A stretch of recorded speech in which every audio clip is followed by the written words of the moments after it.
les comportements à éviter dans la relation amoureuse. Bonjour à toutes et à tous et bienvenue sur ma chaîne Esther Valentin, votre coach spécialisé en vie sentimentale.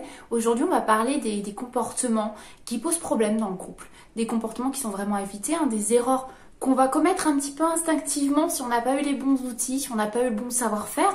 Donc, il va être important qu'on les voit ensemble pour éviter de les produire ou reproduire, en tout cas si vous voulez réussir votre vie amoureuse, si vous voulez réussir votre vie de couple, si vous voulez tout simplement la rendre plus sereine, ni plus ni moins. Déjà, je voulais vous dire que je vous mets un petit e-book où vous allez pouvoir vous retrouver, mais je vous en reparlerai en fin de vidéo dans la barre de description. Si vous reconnaissez certains de ces comportements que je vais vous parler dans cette vidéo, vous allez vraiment pouvoir trouver dans votre type d'attachement, certains comportements qui sont influencés par votre type d'attachement. Mais on va en revenir à cette vidéo. La première chose, parce qu'on va avoir deux grosses erreurs à éviter. La première grosse erreur, et je vais vous la citer un petit peu plus précisément, c'est vraiment de supposer, d'interpréter ou de chercher à deviner. Vous allez voir, ça va dans les deux sens. Ça peut être déjà de croire que vous connaissez l'autre par cœur. Donc, imaginez que vous pouvez supposer à sa place, penser à sa place, devoir interpréter les choses à sa place. Il va penser ça, il va faire ça, il doit penser ça. On ne sera jamais sûr. Donc là, en fait, vous mettez une complexité à la relation de couple. Donc, il ne faut pas supposer ce genre de choses. On ne connaîtra jamais l'autre, on ne sera jamais l'autre. Peu importe votre lien, aussi profond soit-il, ne minimisez pas l'autre à penser que c'est un être humain qui est le même que vous et que vous pouvez le connaître par cœur. Même vous pouvez avoir des envies changeantes, vous êtes mouvant, on n'est pas figé, on est des êtres humains, c'est ce qui fait aussi notre beauté et notre grande complexité.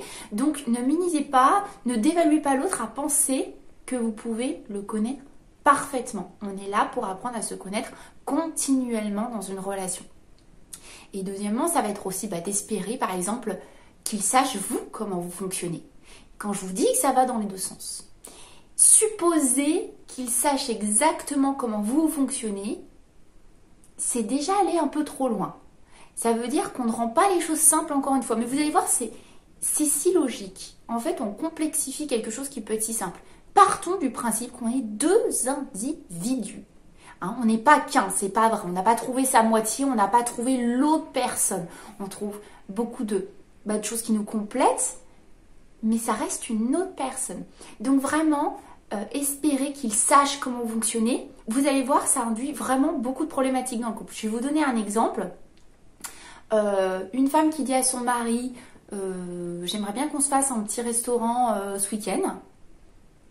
Là, peut-être vendredi soir, etc. Mais bon, on n'en reparle pas. Vous voyez, ça peut être tout à fait le genre de situation qui se passe. Cet homme rentre très tard du travail, finalement, vendredi soir. Et elle a reminé toute sa colère parce qu'elle a vu que sa soirée est tombée à l'eau, même si ça n'a pas été confirmé, mais elle a supposé qu'il devait la connaître et que si elle demandait ça, ça devait se mettre en place, il devait s'organiser. Par exemple, vous allez voir, on peut débattre sur le sujet. Je vous pose des grandes lignes. L'homme aurait pu deviner, blablabla. Bref, on est là pour vous montrer un exemple. Cet homme rentre et tombe sur la colère, par exemple, de sa femme. Ça peut aller dans le sens inverse. Et là, il ne va pas comprendre. Il va y avoir un vrai conflit parce qu'on est face à une personne qui rentre juste du travail, qui a l'intention de se poser tout simplement, d'être heureux, de retrouver sa petite femme, sa petite copine, peu importe. Et là, on a cette femme qui est très énervée parce qu'elle est partie d'une supposition. Elle en a fait un acquis. Et ses émotions sont venues face à cette supposition. Elle a supposé qu'il aurait dû comprendre que c'était acté, figé, que ça aurait dû se faire. Il aurait dû lui-même la deviner. Vous voyez, on en revient un petit peu à croire qu'on connaît l'autre, deviner, supposer, etc. Et là, il va y avoir Vous imaginez bien que ça va pas bien se passer tout de suite, le retour du travail, parce que arriver avec un tel ascenseur émotionnel, vous rentrez simplement de votre journée de boulot, puis vous avez quelqu'un d'énervé, en plus parti sur une supposition, si chacun se combat, à ce moment-là, et se comprend pas, ça va pas le faire. Et tout ça est parti d'une supposition. Rendons les choses claires. Tout simplement, actons les choses. Partez du principe que plus on rend les choses simples, plus ça laisse la place au positif, tout simplement. Ça peut aussi, dans le fait de supposer, interpréter, deviner l'autre, penser que vos pensées et que vos émotions sont la réalité. Là, je pousse un petit peu plus loin quand je parle d'interprétation. Ça veut dire que si vous imaginez que toutes vos pensées et vos émotions, c'est une réalité, que ça doit exister, que c'est acté, ça va poser un souci.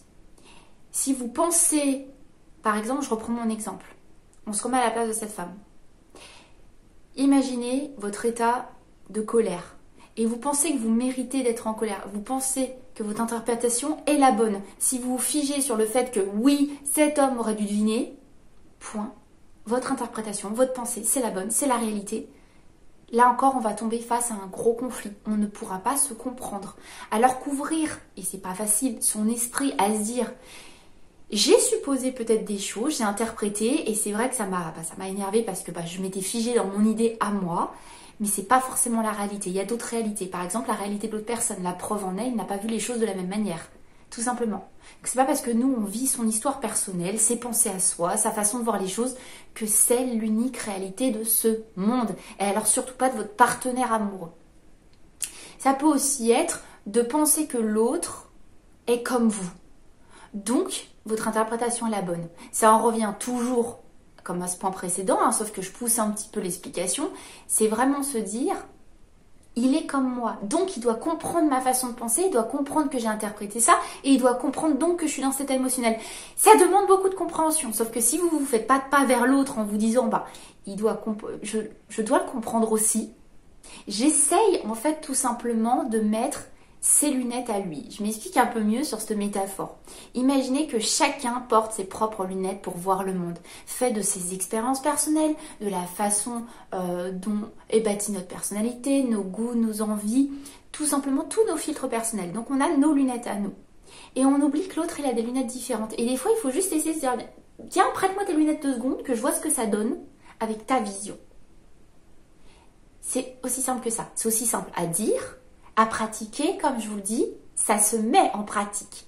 Généralement, on n'arrive pas avec ses acquis dans les relations amoureuses, sinon on ne se trouve pas là à écouter mes vidéos, sinon on n'a pas fait ses recherches sur l'amour, c'est qu'on ne nous a pas appris ça à l'école. On ne nous a pas appris à aimer, on n'a pas forcément toujours eu les bons exemples parentaux, peut-être parce que nos parents n'ont tout simplement pas eu non plus les bons modèles, donc on fait un petit peu ce qu'on peut, donc on apprend. Donc ça se pratique. Et la deuxième grosse erreur, le gros comportement problématique dans la relation de couple qui peut induire beaucoup de conflits, c'est vraiment se mettre dans l'attente. La différence entre l'attente que vous avez et la réalité, ça va mener à beaucoup de frustration, beaucoup de déception. Je m'explique encore un petit peu mieux, toujours vous le savez, je précise, c'est vraiment si vous dites j'attends par exemple qu'il m'écrive tous les matins. J'attends que cet homme m'écrive tous les matins ou j'attends que cette femme m'écrive tous les matins, je veux un petit bonjour, mais vous l'exprimez pas ou alors vous vous concentrez sur cette attente alors que l'autre personne c'est pas forcément son truc, c'est pas comme ça qu'il fonctionne même s'il a plein d'autres choses à apporter ou elle a d'autres choses à apporter. Si vous fixez sur cette attente-là uniquement, naturellement vous vous mettez des œillères sous tout le reste qui est bien. Et effectivement, si vous ne regardez que ce que vous voudriez et qu'effectivement n'arrive pas, vous pouvez être extrêmement frustré. Vous êtes insatisfait ou insatisfaite au quotidien. Je vous montre sur un exemple, mais imaginez bien, regardez dans votre façon d'avoir vécu vos relations de couple ou de vivre votre relation de couple actuelle, vous allez voir que naturellement, si vous vous figez sur quelque chose que vous voudriez mais qu'il n'y a pas, vous allez avoir intérieurement une impression de frustration et de déception de votre relation. Alors que si vous regardez et que vous profitez tout ce qui existe et tout ce que vous avez de bien, si vous êtes dans cette relation, c'est bien qu'il y a du bien quand même. Ou alors sinon c'est un autre problème, un autre sujet. Donc il faut vraiment pouvoir porter un regard sur ce qui existe, de ce que vous avez. Naturellement, vous allez avoir une attitude beaucoup plus positive qui profite de cette relation de couple. Après, s'il y a vraiment des choses qu'on veut modifier, c'est pas de souci, on en parle, on est là pour ça. Mais c'est juste une histoire de concentrez-vous aussi sur ce qu'il y a d'existant dans votre relation. Ne portez pas vos lunettes seulement en mode qu'est-ce qui manque, qu'est-ce que je voudrais de plus, qu'est-ce qu'il y a de négatif, quelles sont mes attentes. Si vous êtes que dans l'attente, ça pose un problème. Si vous êtes que dans la tolérance, que vous acceptez tout et que vous ne demandez rien de ce que vous voulez, c'est aussi un problème. De toute façon, dans les relations de couple, être dans un extrême ou un autre, c'est toujours un problème. Tout est une question d'équilibre dans le couple. Mais quand je vous dis que se mettre dans l'attente, c'est un problème, ça peut être vouloir que cette relation, elle comble un manque chez vous, par exemple. Si vous avez un manque et que vous avez besoin d'affection H24, d'être tout le temps rassuré, etc., vous allez tout le temps être dans l'attente et votre demande va être insatiable. Là, source de conflit, étouffement de la relation, etc., etc. Je vous en parle dans mes autres vidéos. Hein. Vous comprenez, l'attente, là on peut même parler de dépendance affective. L'attente, ça peut être aussi anticiper le futur, son investissement futur. Comme je vous l'ai dit dans mon exemple, je voudrais qu'il fasse ça, je voudrais qu'il fasse ça, je voudrais qu'il fasse ça, et je vois qu'il ne le fait pas, il ne le fait pas, il ne le fait pas, et je regarde que ça, il ne le fait pas, il ne le fait pas, il ne le fait pas. Et j'en oublie à un tel point tout le reste. Ça peut être par exemple vouloir qu'il réponde et réagisse comme vous l'imaginez. L'attente, ça peut être aussi ça. Ça veut dire que ça revient un peu au premier point. Vous vous dites, on est pareil. Donc, si je lui pose par exemple une question, j'attends cette réponse-là. Dans tous les cas, si c'est pas exactement votre réponse, et puis là, on est quand même sur une probabilité que ce soit exactement ce que vous attendiez qui est faible parce qu'on parle d'un autre individu, vous créez des déceptions et des frustrations. Donc il faut ouvrir un petit peu plus sa façon de penser, encore une fois porter les lunettes de l'autre, ou en tout cas retirer les siennes, essayer d'être le plus neutre possible et se dire si je pose une question, je dois être ouverte à toutes les possibilités de réponse et pas celles que je crois qu'il faut avoir. Est-ce que vous comprenez un petit peu le concept ? Là, on est un peu sur des bases plus profondes de développement personnel, mais qui touchent directement la relation amoureuse, parce que votre développement personnel, votre façon de vous gérer avec votre environnement, en réponse à tout votre environnement, mais bien sûr que ça va être extrêmement important dans la vie à deux. Ça se ressent au quotidien dans la vie à deux. Et cette attente, vous pouvez aussi le retrouver, et là c'est beaucoup plus problématique, on peut rentrer dans des relations qui vont être très toxiques pour vous, vous allez ressentir vraiment un mal-être constant, c'est d'espérer. D'espérer, par exemple, un changement de l'autre. Là, si vous vous mettez dans une attente d'espoir, mais que vous ne faites rien, parce que si par exemple on est sur une attente, mais qui est vraiment très forte, on n'est pas simplement dans un petit comportement, un petit SMS, un petit truc, sortir les poubelles, bref, voilà, des choses sur lesquelles on peut discuter. Si vous attendez un changement vraiment profond de l'autre, une attitude complètement différente, par exemple, cette personne vous manque de respect, voudrait qu'elle arrête, vous avez déjà essayé la communication, ça ne fonctionne pas. Vous essayez de mettre en place des actions, ça ne fonctionne pas. Si là, vous vous mettez dans l'espoir, on n'est même plus dans l'attente, on est dans l'espoir, parce que là, c'est un espoir alors qu'il n'y a aucun signe que ça va arriver. Là, je vous dis attention. Attention, parce que juste l'espoir dans une relation, ça vous éloigne de la réalité, mais là, dans le mauvais sens. Ça veut dire que là, si vous vous mettez dans une attente qui est absolument irréalisable, en tout cas qui vous prouve dans le présent, aujourd'hui, que ce n'est pas réalisable et que ça ne se fait pas, vous vous enfermez dans une insatisfaction constante. Et là, il faudra aller regarder plus en profondeur pourquoi vous vous bâtissez dans cet espoir et que vous n'arrivez pas, que vous n'êtes pas bien dans cette relation actuelle. Mais c'est un autre sujet. Bref, voilà tous ces comportements qui nuisent vraiment à une relation de couple. Et vous le voyez, vous devez le comprendre. C'est tellement simple d'avoir ces comportements. On les a tellement instinctivement. Et pourtant, là, il faut être un petit peu contre-instinctif, contre-intuitif. On va dire, on va s'ouvrir un petit peu à une autre façon de voir les choses. On va juste prendre les lunettes un peu de l'autre aussi. On n'oublie pas les siennes, mais là, on est dans de la pure compréhension. Donc, vraiment, s'ouvrir à l'autre. Il faut rendre les choses simples. Communiquer. Être extrêmement compréhensible dans ce qu'on dit.